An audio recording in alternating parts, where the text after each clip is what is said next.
You are listening to The Real Men Feel Show with your hosts, Andy Grant and Appio Hunter. Real Men Feel encourages men to allow and express all of their emotions. Despite what you may have been taught, all emotions do serve you. Real Men Feel is committed to engaging in discussions that most men aren't having, but you don't need to be a man to join us. The Real Men Feel Show is produced live each Tuesday at 9 p.m. Eastern for your growth and enjoyment. Listen to us on podcast platforms including iTunes, Google Play, and Stitcher. You can also watch the show on YouTube by visiting realmenfeel.org/YouTube. Come back often and feel free to add the podcast to your favorite RSS feed or subscribe on iTunes by visiting realmenfeel.org/iTunes. You can follow us on Twitter at realmenfeelorg and on Facebook, facebook.com/realmenfeelshow.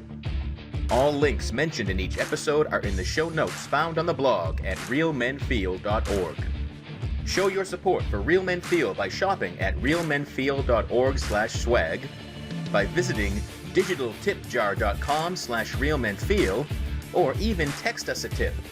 You can show some love for Real Men Feel by texting Real Men Feel, that's all one word, to 504-226-5306. You'll receive a link back to complete your tip and choose the amount. This is a weekly program, and your reviews, comments, feedback, and participation are welcome during the live show and anytime in our Facebook group, on Twitter, or at realmenfeel.org. Now, let's dive into this week's show. Hello, and welcome to another edition of Real Men Feel. I'm your host, Andy Grant. My normal co-host, Appio Hunter, cannot join us today, but I'm very excited for who is joining us today. We have Mr. Jonti Searll. He's coming direct to us from South Africa. Jonti is a writer, podcaster, and coach dealing with conscious sexuality and sexual healing. So welcome to the show, Jonti. Thank you, Andy. It's really cool to have this discussion with you. I love it. I love it. I love when the show gets international and, you know, the power of technology can bring us together. Absolutely. It's really fantastic. Cool, cool.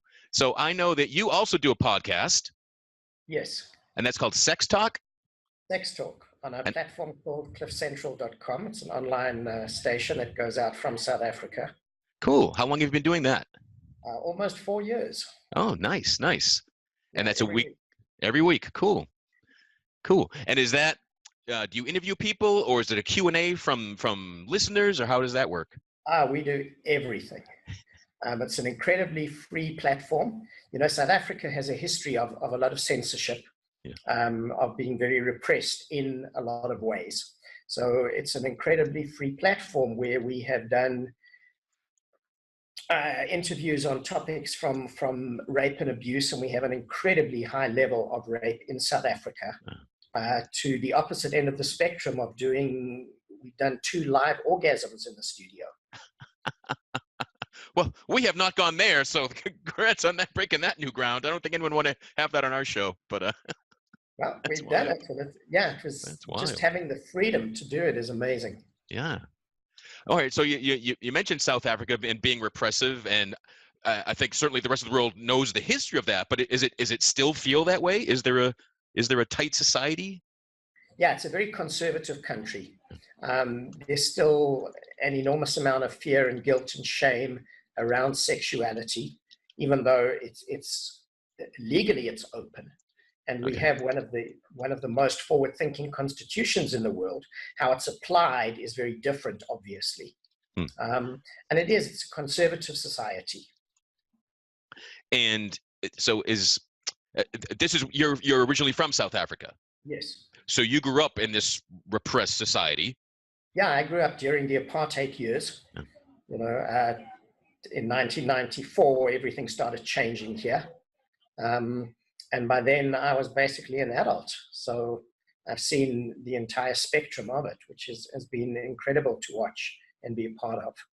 So was it your own personal experiences that got you into sexual healing and sexual teachings? Yes, the basic story was that I was always fascinated by sex, like all little boys are, and little girls. Let's make it clear here as well. And I had a grandmother who was very involved in spiritual things in a time where that was not very open here. and they kind of made sense to me. My very first career choice was going to be a rabbi. So I needed an undergrad degree for that. So I went to university to study psychology. And in the first year course, there's a lot of touch studies. What happens to babies that don't get hugged, adults that don't get affection. And that really fascinated me. So I went to learn a basic massage course just to explore touch more and really enjoyed it. And over the years, kept learning more and more and more. I spent some time working in some of the complementary health fields. And about 20 years ago said, this is what I want to do. And jumped in with both feet, knowing a lot, not knowing a lot, not wanting to do it from a clinical point of view, and have developed, most of what I do today has been self-developed. And it's a journey that continues to expand and grow almost daily. So when you're self-developing content and workshops around sexuality, so is it really things that you first experiment in your own relationships and then take outward, or how does that work? Some of it will be from, I read an enormous amount. I listen to a lot of podcasts, a lot of TED Talks. So I listen to things from so many different fields and see how do these principles apply to sexuality. I have a practice where I work with people with sexual and relationship problems. So some of it will come out of the questions that people ask. Something will come up on a workshop or retreat and we'll explore that. And I guess there's a part of me that's always inspirational, that's kind of in tune with what life, the universe, spirit, whatever you want to call it.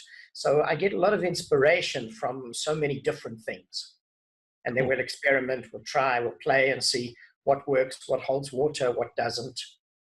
So you use the term conscious sexuality. So can you define that for us?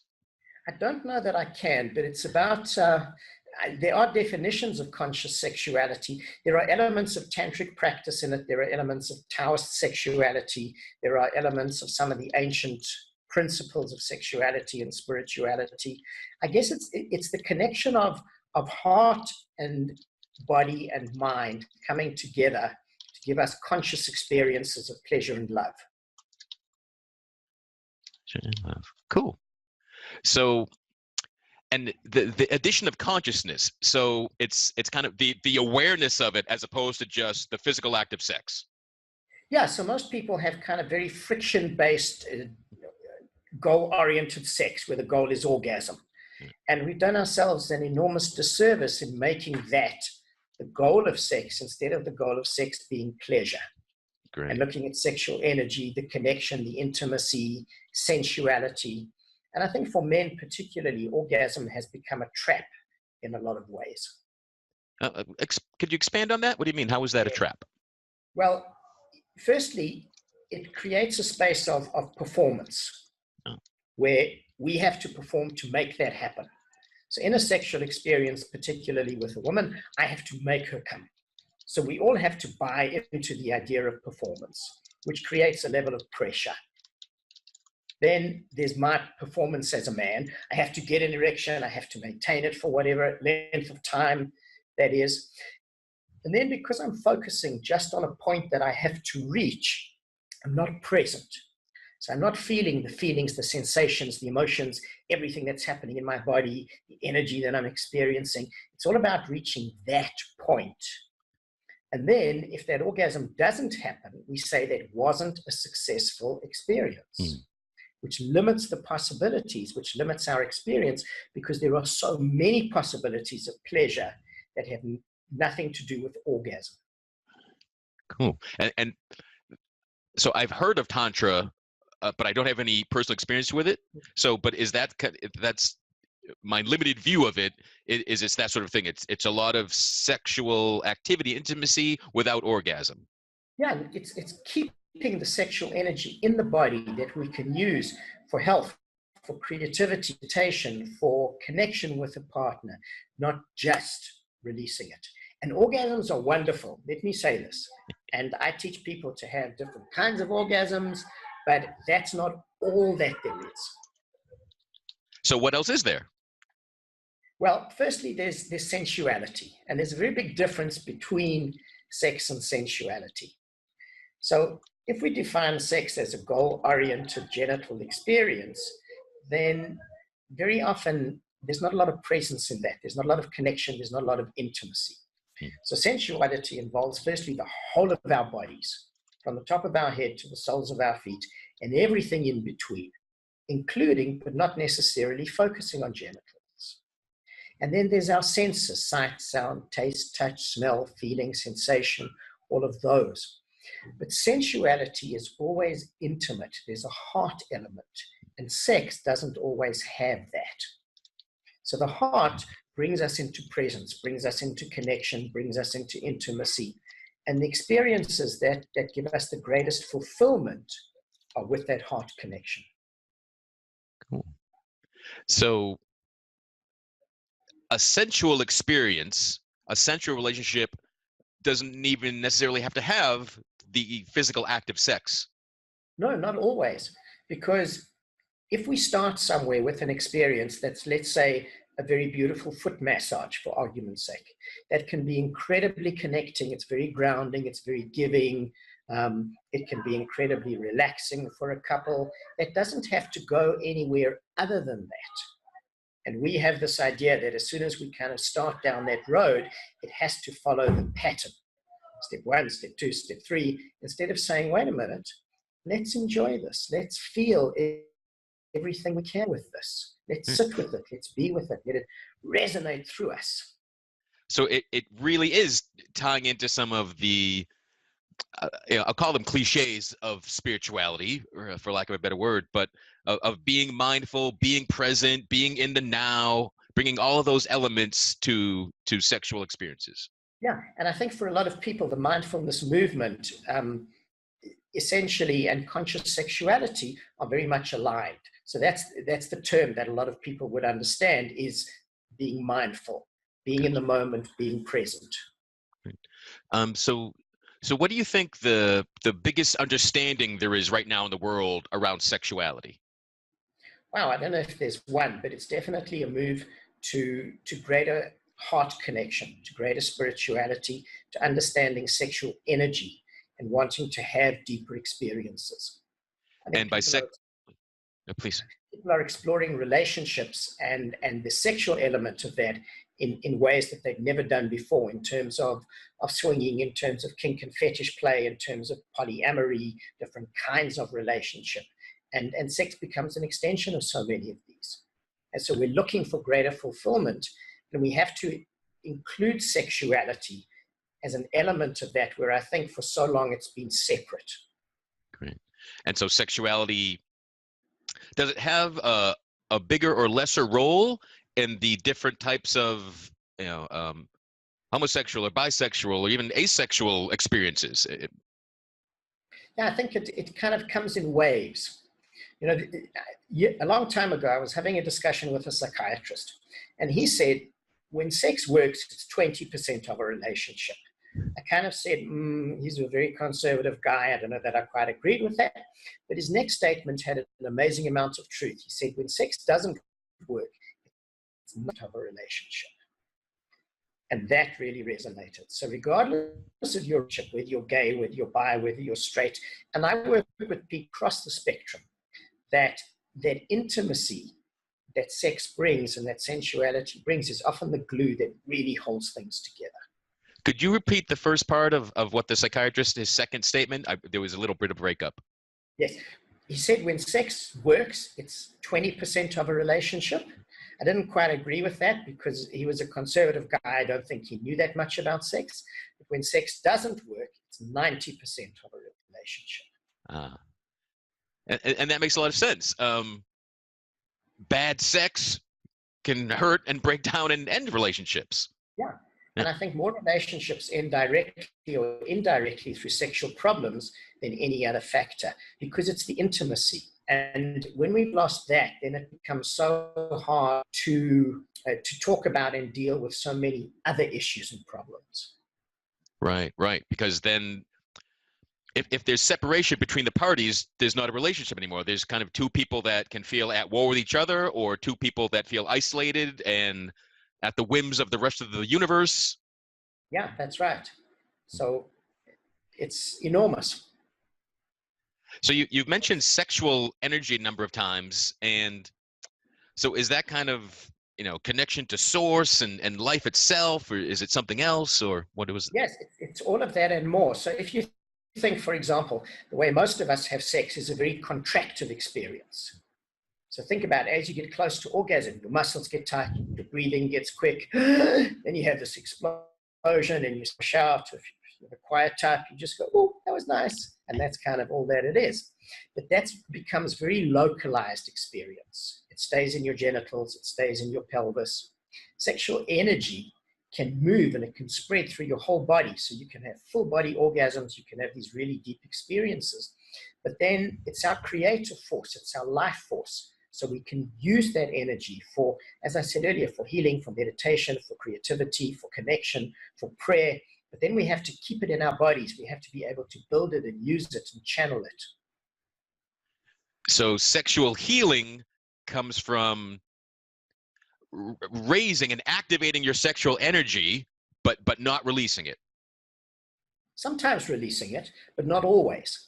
So it's kind of not a hard and fast rule. So I don't think any one specific philosophy or practice, for example, is right for everybody. Okay. A lot of ancient Eastern ideas are going to be difficult for us in a Western world. There's generations of culture that influence who we are. So we need to look at things and how do we use them in a way that serves us best. Cool. So could you share some examples of sexual healing? What happens? What are the benefits? What's going on for someone in a situation like that? Okay, so think about, firstly, the more physical problems that people experience, which for men would generally be the three most common are premature ejaculation, erection problems, and loss or lack of libido and lack of sexual interest. For women, it's not having orgasms, not having internal orgasms, painful sex, lack of libido, not feeling connected, not finding their G-spot, things like that. So the people that I work with come for things like that, and also couples who are looking to reconnect with each other, looking to have better sex, people who have good relationships, and who want to learn more about sex. So one of my big soapboxes is that we don't really get education for sex and relationship, and it's one of the most important parts of life. You go to school, you go to university or college, you're learning. You get a job or you work in whatever field you work in, you're learning all the time. Nobody teaches us to be good lovers. And not only the physical aspect of that, but how to communicate, how to connect, a philosophy of love, of relationship, of intimacy. What happens when we change? What happens when our kids leave home? The tools to have fulfilled relationships. Yeah, and even especially as a younger person, if in your teenage years, if you're trying to self-educate around sexuality, you can get in trouble and get a lot of shit coming your way. Yeah, because what do? You look at porn, and that's a fantasy. And then you look at what I call kind of the Disney world, for want of a better word, which is a lot of the chick flicks and a lot of the rom-coms and things like that. And they both give you an incredibly skewed view of sex and relationship. Do you see, the incredibly nonstop, easy access to pornography as something that's harming sexuality overall, or can it help as well? Yeah, it certainly can help, but you need to be very specific. You need to be very aware, and you need to be very discerning. Porn is a fantasy. It's a movie made like any other movie. So I go through phases where I watch old movies. So I've been watching kind of old Die Hard and Lethal Weapon. There's Mel shooting up Los Angeles in a whole lot of ways. And that's a fantasy. Porn is the same. It's made as a fantasy. Whether the actors are enjoying it or not is irrelevant. It's for them, it's a job. That's what they chose to do. That's all. Right. And you can argue the merits of porn, the rise of feminist porn, of ethical porn, all sorts of things. And a lot of older porn stars are doing amazing educational work. But if you look at that and you look at that as a model for sex, it's not, because it's not about intimacy. It's not about touch. It's not about sensuality. It's very simply genital. And that's all that it is. Right. So it seems really important to, like, when we go to the movies, we know, it's a show, it is fantasy, Yeah, but somehow, certainly in my experience and guys I grew up with, with when porn was your sexual education, yeah, you thought that's how it's supposed to be, and I have to be like these people. that's it. Right. And it's so far from what it really is Yeah. and So could and should be. it's even seem more important to realize whenever you're engaged in pornography at any level to remind yourself that this is a show, that Yeah, I'm truly watching an act. Right? yeah. Yeah. And for a lot of people, it takes them away from intimacy because the porn is easy, it's immediate. I can watch whatever it is that I choose in whatever way that I choose, but there's no connection in it. And in a world that is increasingly isolated in so many ways, with more people spending time with devices, having online relationships that are thought to be real, it takes us away from intimacy and from connection. It's easier to sit and play with myself than it is to have a conversation and engage with someone. So, are the benefits of an engaging relationship worth the effort? Oh, without a doubt. And especially when it's a conscious relationship, because that's about growth. It's about exploration, exploring myself, exploring someone else, and growing together. And it challenges us, there's no question. Conscious relationships or relationships of growth are not easy. They're probably one of the hardest spaces that we can go into. But at some point, I think you make a choice in life, the kind of life that you would like to live. So do you want to kind of live a life where you're kind of partners and you go on 1 or 2 holidays a year and your kids go to the same kind of school that you went to and you're just propagating a lifestyle? Or do you want to grow? Do you want to explore? Do you really want to go into the depths with yourself, with someone else? And you choose that as a lifestyle. And then relationship and sex becomes a part of it. I know. Yeah, I think it was.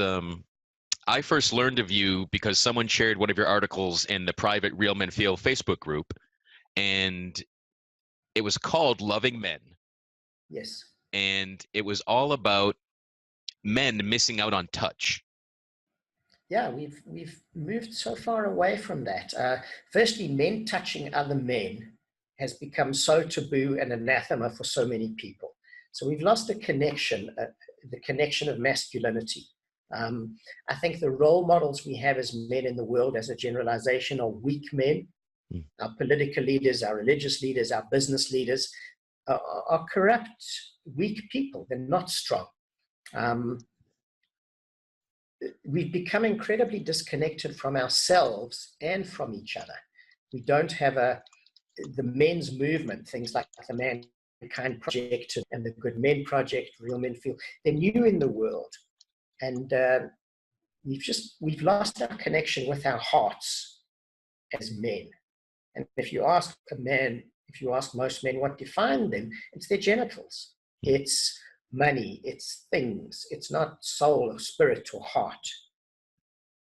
So, can you define or give examples of loving touch? Yeah, loving touch, firstly, it comes from the heart. It doesn't necessarily have a goal. It's not about genitals or orgasm. Um, can I give an example of how to do this? Please. Okay, so very simple. If you connect with your heart center in the middle of your chest and you just take a couple of breaths. So what's been proven is that your heart has an electrical and energy field that you can measure more than 3 meters from the body. So it's a really powerful field. So if you just take a couple of breaths into your heart center and breathing out from your heart center, immediately you're starting to connect with something that's a little bit more, a little bit deeper. And then you take that feeling and you put it into your hands. And when you touch someone, you put your hands on them as an expression of that love. And whether that's just giving a foot massage, whether it's a full body massage, whether you're going to give someone an amazing sexual massage, it doesn't matter. It becomes an expression of your heart and of connection, of real intimacy. And in that, we feel nurtured, we feel loved, we feel acknowledged and seen and heard. And is it possible to have that level of connection with not just a romantic or relationship partner, but with friends and family? Yes, absolutely, you can. And on a lot of workshops that we do, we teach that because strangers come together to have experiences. And if you can get in touch with that, it becomes more an expression of you than the person that you're sharing it with. So it's really encouraging people, and especially men, to be willing to step out and honestly feel who and what they are and share that. Yeah, absolutely. There's an experience that I developed. We call it a water flow massage. It happens in an indoor heated pool. The lights are very low, the water's body temperature. It's this really beautiful, loving experience. And people come to this on their own. So I never know until we start whether there are couples, whether there are single people, men, women, and you're not here to experience somebody's genitals. You're here to experience a human being. And what's between their legs is irrelevant. And for a lot of adult men, it becomes the first time that they have actually touched another naked man's chest. Being held by a man. There's incredible safety in that. There's incredible connection in that. It becomes a mirror for ourselves. It gives us such a different sense of who we are in the world. And it breaks down so many boundaries, so many inhibitions and beliefs that we have. So connection rather than separation. yeah. What do you think are the things that are most commonly in the way, keeping men from being willing to touch and embrace other men? Oh, immediately it's, if I do this and it feels good, then I'm gay. And for a lot of men, that's a huge stigma. Interesting thing on the discussion on sexual labels, it's coming out more and more that there might actually not be any really straight men in the world. That a lot of men are just kind of fluid on a spectrum, and a lot more straight men are having sex with other men. They're not defining themselves as gay, as straight, as bi, as anything other than, I'm just a human being. So there's that, there's the guilt, the shame, the embarrassment of it, and the fact that it's such a strange world. I don't know what to do with this. What does it mean? That's funny. This reminds me, when I was a kid, when I was like, 15, 16, I was confused and with sexuality and roles and everything. And I would look to history and just see the Roman and the Greeks, and there was much more openness. And I thought, I think everyone's really bi. Everyone, and it's just what society you decide. Like the structure is self-chosen or imposed, but really, yeah, we all, it's a 60s free love thing is much more the reality. So that's the truth of it. And in times of where we're looking for comfort, where we're looking for connection, we've put that in so much of the sexual space.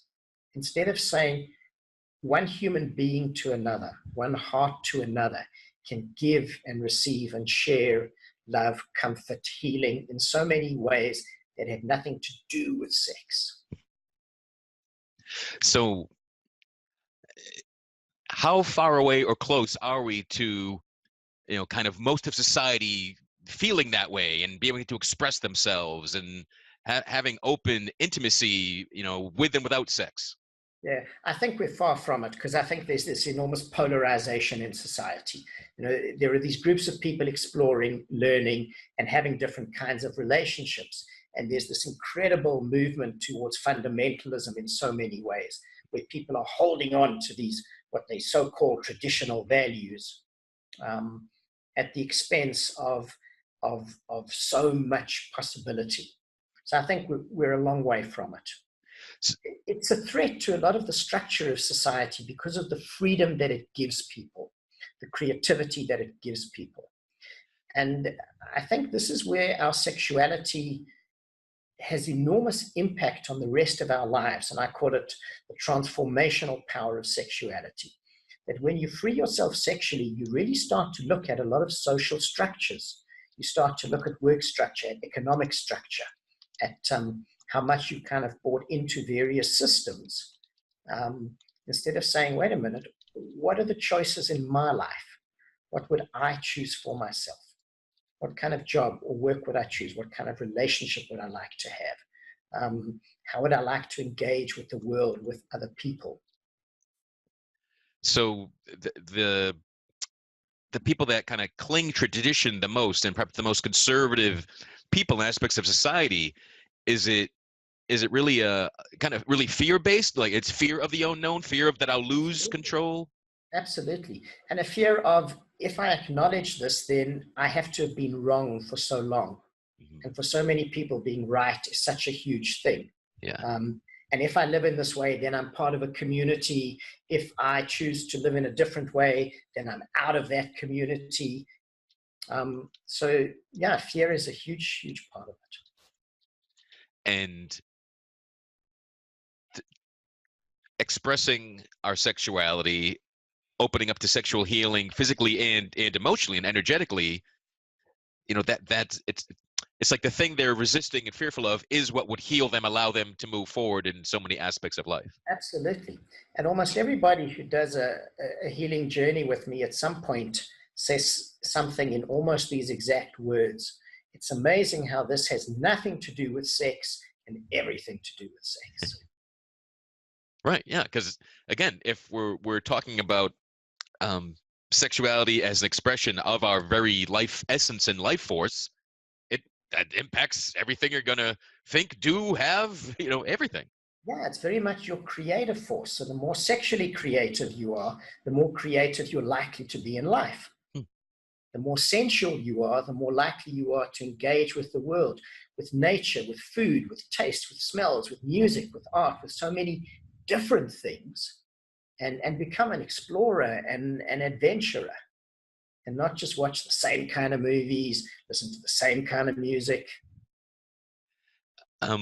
Is certainly without giving anybody away at all, but are there any sort of transformations that you've seen in people that just like, wow, I didn't, the level of growth or the things that happened once they opened up sexuality wise and sensuality wise, that what else unfolded? Anything's really surprised you? Absolutely. And I have to tell you, I see it almost weekly. And it's incredible. I was at an event on Saturday night that was actually a fetish party. And I looked around and I saw it was a really upmarket event. Some of the men were even in dinner jackets and bow ties. And it was a beautiful event. And I looked around, there were a couple of cross dressers there. There were some people in fetish gear. And I looked around and saw this amazing life that I'm able to share in, with people exploring such amazing freedoms. So there was a woman there who has been doing some work with me. She's in the banking field, traditionally a very conservative field. And here is this woman allowing herself to be tied up, fully dressed, just tied up in ropes in a very beautiful way. And the freedom that she found in that was incredible as a personal expression of what she had kept suppressed for so long. And all of a sudden, there's this world open to her that was never possible before. That's wild. So I've never heard of almost, it's like fully clothed bondage. Yeah. So even fetishes don't have to be about sex at all. No, it was about exploring a part of herself, allowing herself to surrender to something. So a woman that I've been working with, also in a very conservative corporate job, and through the work that we've been doing over months, has got in touch with this enormous creativity within her. It's actually getting her to the point of leaving this to start a business that she has been thinking about for over 20 years. And only by freeing her sexuality is she allowing herself to do that. So, and we've talked about this a little bit earlier, but to truly be in the sense of flow, actually, it was before we started the show, talking about being in the flow of writing. And so that flow of sexual energy helps everything else that's part of your humanity to flow and be in motion. Absolutely. And when we get in touch with that, it connects us to spirit, to the universe, to even God, goddess, whatever word you choose that to be. Right. We're created with this amazing amount of nerves in our bodies that are about pleasure. I mean, there's a clue in that. We got to listen. Yeah, and so many people, put pleasure off. Like they don't put their own personal pleasure as an important thing to accomplish each day. No, I don't think we see the importance of it. We're not taught that. We're taught that you have to live in a certain way. You have to work hard. You have to go to school. That's how you get successful. And there are so many other models of life today. But pleasure, sexual pleasure is the fullness of pleasure of being a human being in the world. It's not only about sex. That's great. I love that. The pleasure of being a human being in the world. Yeah. And how much of that will we allow ourselves? We're taught you can't have too much pleasure and you can't have too much of a good thing. And you can't be too happy for too long because something's going to come and burst the bubble. Right. And we can have amazing pleasure. Yeah, they really, there's no reason for pleasure to be limited. No, not at all. Yeah. I wrote something once that I kind of picked an arbitrary number that I said at most, I think we experience about 30% of the pleasure that we could have from a sexual point of view. And I kind of took it from the idea that we use about 10% of our brains, which is kind of more or less an accepted idea. But I think of the pleasure experiences I have had, where you have full body orgasms that literally take you to other levels of consciousness. And that's when you start to think there's a whole lot more within us than we're aware of. Are most of your personal clients, are most of them women, or is it primarily couples, or how is that showing up for you? Women, then couples, then men. For men to embark on a journey of sexuality is incredibly challenging. For a lot of men, it starts out with them having to admit that there's something wrong, that they have a problem. There's a lot of guilt, a lot of shame, a lot of embarrassment about it, because so much male ego is in our sexual prowess. How big it is, how long it is, how long can I keep it up for, how many orgasms did I give her, did I pound her into kind of total submission? Instead of understanding it's a part of life that nobody taught you about. So it's a new idea that I've been playing with, because a lot of people wanted to learn how to be good lovers. And the first place that they start is the technique. I want to learn about how do I do it? How do I give the most awesome blowjob? Or how do I give her the best orgasm ever? And that's a part of it. There's no question. We need to learn about our bodies. We need to learn about our partner's bodies. But we need to go within. We need to connect with ourselves. We want to learn to be a good lover. Learn about your heart. Learn about your touch. Learn about your beliefs about things. Then start learning all the other stuff. So do you see, that's a huge journey. Do you see your role primarily as a teacher? Yes. Yeah, more and more. Yeah. When you started, what did you think your role was? I had absolutely no idea. I mean, I came from this background of working a lot with sports injuries.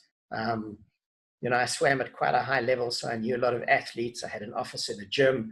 I was doing sports massage. I was fixing athletes and dancers and all kinds of things, but always looking at the emotional connection. And it was just something really strong inside of me. And I had no idea where the journey was going to take me. Any feelings as to a next step? Is there are there new workshops kind of bubbling in your mind right now, or? All the time. And that's what's so beautiful about it. It's this incredible expression of creativity. It needs to be, because as teachers, as healers, if we are saying the same things that we did 10 years ago, I think that's an expression of the fact that we haven't changed, that we haven't grown. Right. Cool. So 2 weeks ago, I gave a talk on communication in an entrepreneurs forum.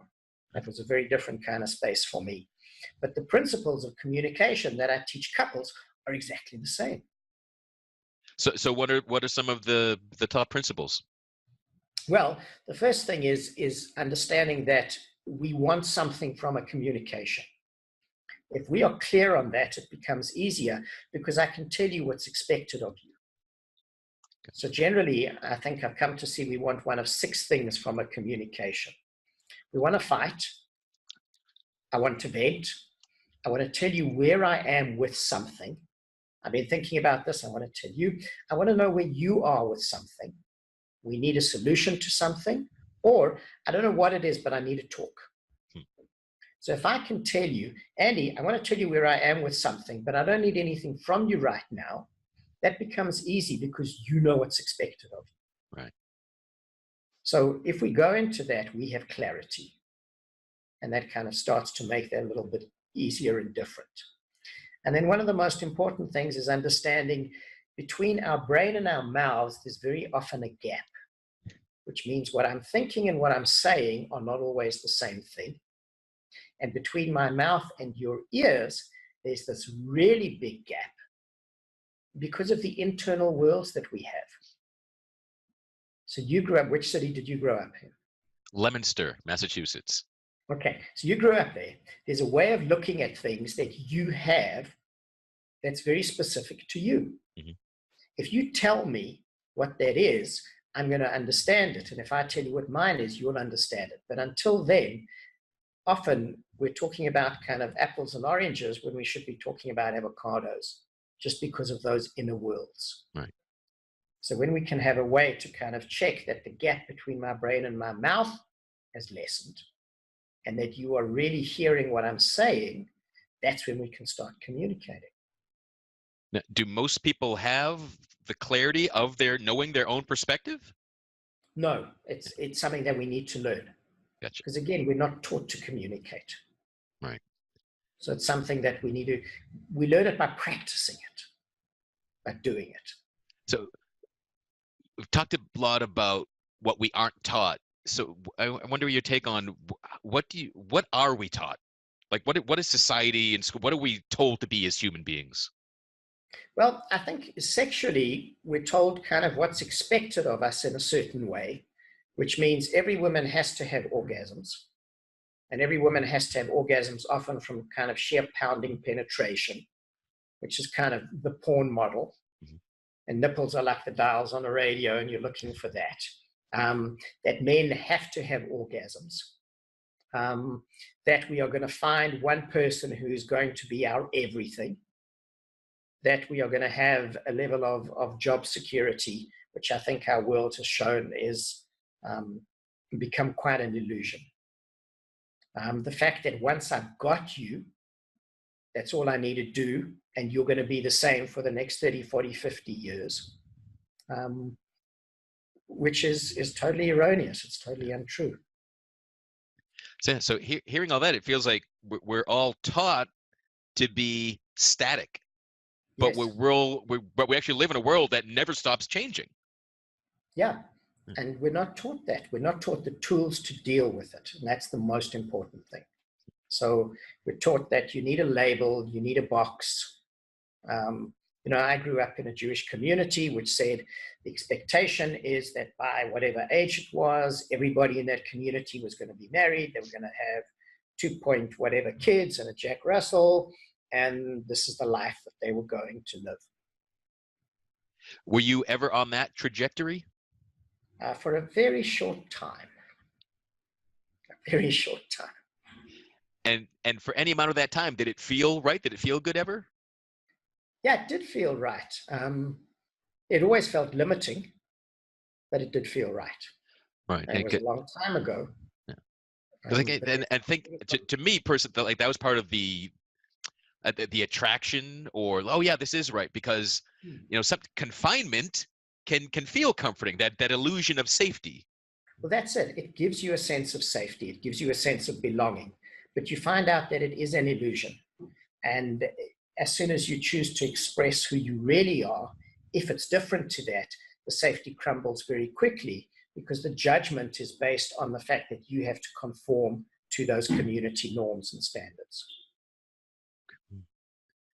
So it sounds like you have a lot of different workshops and events. Are they all South Africa, or do you go on tour, or how does that work? I would love to teach overseas and travel more, and that's certainly my intention that I'm working towards. At the moment, we teach some beautiful workshops, a retreat in a neighboring country called Mozambique, that has some of the most beautiful beaches in the world, with wild dolphin swimming.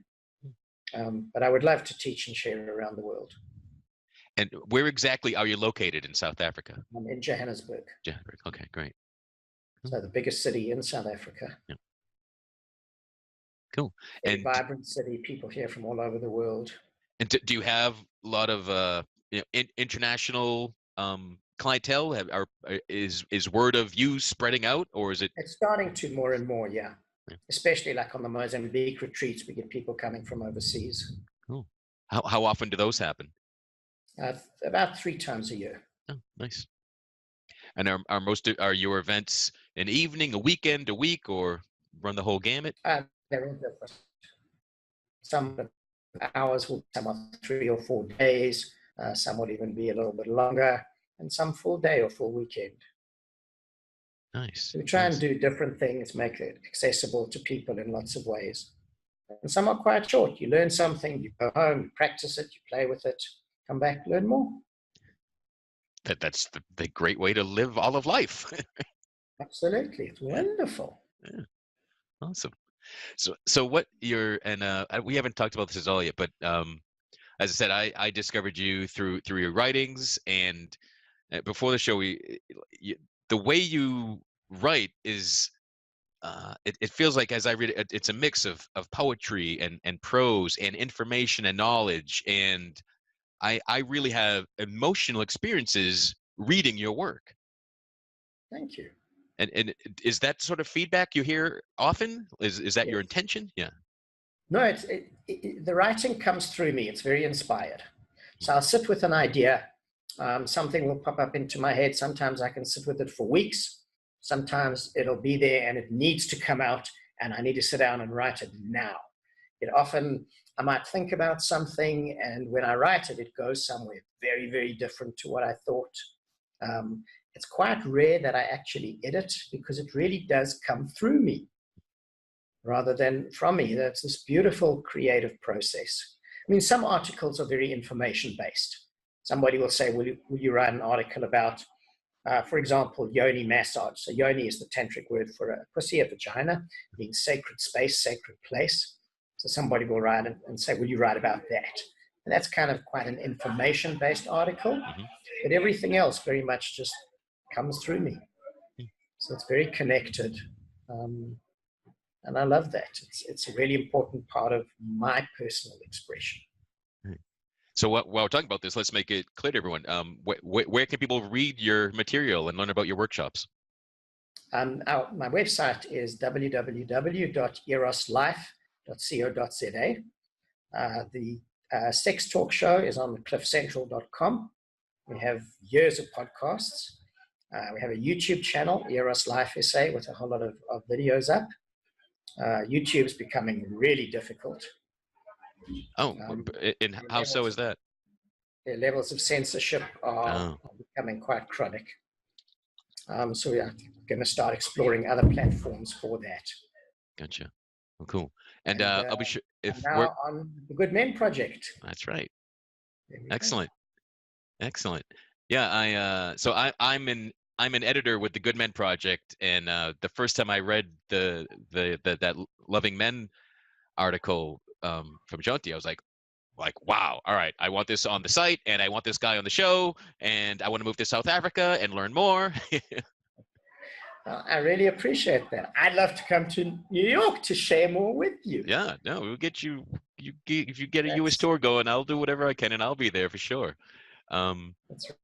And wherever anyone's listening to this, we'll have visit realmenfeel.org/blog, and we'll have links to all of the different ways to find Jonti and to track down and experience your work and learn more. Thank you. And I really appreciate this opportunity, because it's important, because I think so many people live with so much internal pain, with so much fear, with so much guilt about who they are, the shame, the embarrassment about their real selves. And that's not only sexual, but in terms of who they really are. And it's impacted on men enormously. Right. You know, the expectation of who we have to be as men and as women, and the lives that we live, the kind of parents we are. Instead of, we can have and create lives that are incredibly powerful and beautiful, that can really make a difference in our world. Amen. And, for me, that's really the bigger picture. Is there any sort of commonalities or something you see more often than not that takes a man to step out of the pain and be willing to look for help? Yeah, the interesting thing is often it has to be an experience of incredibly deep pain. It has to be something like a relationship that ends, parts of a life that collapse, jobs that end. And when we hit some kind of crisis more than anything else, that becomes a trigger instead of it being more of a conscious choice. And I think for a lot of people, it does become a choice. It kind of grows slowly. You know, you get dissatisfied with something and you kind of put it aside and it becomes a little bit whisper, and the whisper becomes a little bit louder, and then eventually something shouts at you and says, hey, you've got to change, you've got to do something. And it takes that. But more and more people, I think, are opening to the possibility of that. And that's why platforms like this are so important, because they make the possibilities accessible to people. Cool. Do you have kind of an ideal vision for what does society, or what do relationships look like in the not too distant future, hopefully? Andy, that's an interesting question. Well, I don't know that I have an ideal vision, because it's changing at the moment, I think, all the time. But I think it's having connections with people that are very conscious with an intention, where we're really sharing our hearts. And for some people, that's going to be for a lifetime. And for other people, it's going to be for a short time. And the extension of that is to actually be able to create communities where people are sharing and supporting each other on these journeys. And it's happening in little pockets of the world. You know, the conscious sexual communities, the tantric communities, the men's communities are growing. And again, it's making it more possible for people. And I think the key is just greater awareness and consciousness. And being willing to be ourselves, to be brave enough to be ourselves. Yeah. And it takes courage to do that. Yeah, I really stress that. Like, yeah, how, you know, for someone to walk through your door for the first time, for someone to show up and be willing to get into your pool for the water massage. Yeah, incredible bravery. It does. It takes, for any person, it takes enormous courage. But it comes down to, who are we as humans? What kind of life do we choose to live? That if we're this connected part of the universe, there is so much within us to explore and to share. And the bigger picture is really changing our world through the relationships that we create. You know, if you want to teach your kids something, teach them how to have a really good connected relationship. There was a study done, I think it was through Harvard, for the longest running study on happiness in the world, a 75-year-long study. So the head of whatever department this was, obviously over 75 years, there were different heads. Each one carried the study on. And one of the most important elements of happiness was good relationships. That came above money, came above health, good relationships. Yep. And I actually I took a positive psychology program with the Harvard professor that created the Harvard's most popular class ever, which was all about how to be happy. Yeah. And, you know, in some of the work in that, there was this great line. I don't know who to properly attribute this to, but relationships are personal growth machines. Yeah. Yeah. And too often, when that personal growth time comes, people today are like, oh, well, that must be the end of this relationship. So as soon as it's uncomfortable, that means this is over. Not, oh, good, here's the good stuff. Now there's difficulty. Now these challenges are showing up, and we can go through this together, become closer, more intimate, and both expand and grow. But too often it's like, oh, this must mean we need a divorce. Yeah. And if we look at other aspects of life, like think about, for most people, business, for example. Business goes through different times, through difficult times. When that happens, you get consultants in, or you go and learn how to get through your business difficulties. You don't just walk out or close the doors. Why don't we do the same thing with relationships? Our health goes through different things, through different times. We need to learn to eat differently, to exercise differently. Why don't we do the same thing? Because at the end of the day, there's a great line. I think the original song was by Nat King Cole, and I could be wrong on this, that the greatest gift is to love and to be loved in return. And if we can focus on that, we do things differently. Yep. Indeed. So for me, I think more and more it gets to, like, a lot of the sexuality and the sensuality is just a vehicle for this bigger picture. And it just becomes kind of a doorway into so much more. Right. So it really is that being open-hearted all the time, and being Yes. having the courage to share that, be that open, to Yeah. realize that loving people doesn't mean having sex with them. No. And men loving men doesn't mean you're gay. It means you're human. Yeah. And if you want to have sex with them, make it awesome. And then make it the fullness of your sexual expression. Right. With men, with women, with whips and chains, and whatever else it is that you want, with jello, or I don't know, whatever else it is that you want. But just make it amazing and make it beautiful and powerful and exciting and creative. And then Awesome. you kind of have sex kind of because you should once or twice a week, and then roll over and go to sleep. Yeah. And it's not just about having an orgasm. No, that's one of the biggest traps. But again, orgasms are wonderful, and you can have so many and so many different kinds, but it's not all. Yeah. So pleasure comes in lots of different varieties and flavors. Yes. Cool. And that's the beauty, and that's the power. In that consciousness, we learn that happiness and love are an expression of the self. It's not about somebody else. It's not about how much sex I might be having. It's not about how good my relationship might be. All of that is an extension of myself.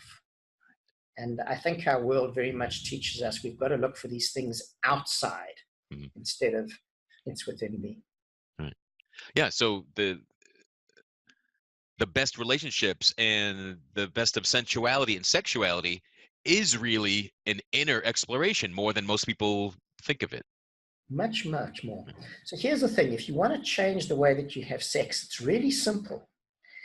Take the focus off your partner and put it on you in terms of sensation alone. So if you're kissing somebody, think about their mouth, but think about your mouth feeling their mouth. Think about tasting them. Think about the feel of their teeth, their tongue. But think about it from your perspective. And immediately it becomes this amazingly different journey. And you become much more connected. And in terms of whatever a better kisser might be, immediately you'll be a better kisser. And it's one of the things, you know, in one of the most popular workshops that we do is called the Ultimate Blowjob. And every woman wants to learn, how do I give an awesome blowjob? And this is what we teach. Turn it around. Never mind the techniques. You'll learn a lot of the techniques on the workshop. But think about yourself in that. Make it an act of pleasure and power for you. How does his penis feel in your mouth? The heat, the strength, the smell, the taste, everything. Turn it inwards, and it becomes an incredible experience of giving. And immediately, everything about that changes. Awesome. Awesome. So hopefully people are taking from this little bits of courage, little bits of things to try new in their own experience, and to step out into the brave unknown, the scary unknown, but break free of that. Because we all have some conservative aspect about something in us. Even if you think the most wide open, liberal, crazy, anything goes person, there's something that you're not really that way in, or could be more open in. Yeah, and it's not about going to have multiple relationships and all sorts of things. It's about connecting with your heart and expressing that in whatever way is the most authentic expression for you. Beautiful. If that's with multiple partners, fantastic. If it's with people from same gender, different, it doesn't matter. It's about being authentic for yourself. It's not what you have to do. Right. So it's not what you're taught, not what you're trained, not what society, not what media, not what the fantasy realm say. What feels true in your own heart. And how do you express that in the world, in pleasure, in whatever way that is? Cool. Without fear, without guilt, without shame, without embarrassment. Just this beautiful exploration of you in the world. Awesome. Awesome. Well, that feels like a very positive, calming, empowering a place to just let that sit. Let this be the end. Yeah. So I very much look forward to the Jonti World Tour, and I will do all I can to help create such a space in the world. All of your works fascinates me, and I love personal transformation and growth and personal growth, and all the different aspects that people find that, and achieving it through sexuality is not something I have a lot of experience with. And so I just find this very intriguing. I hope everyone that's listening feels the same way.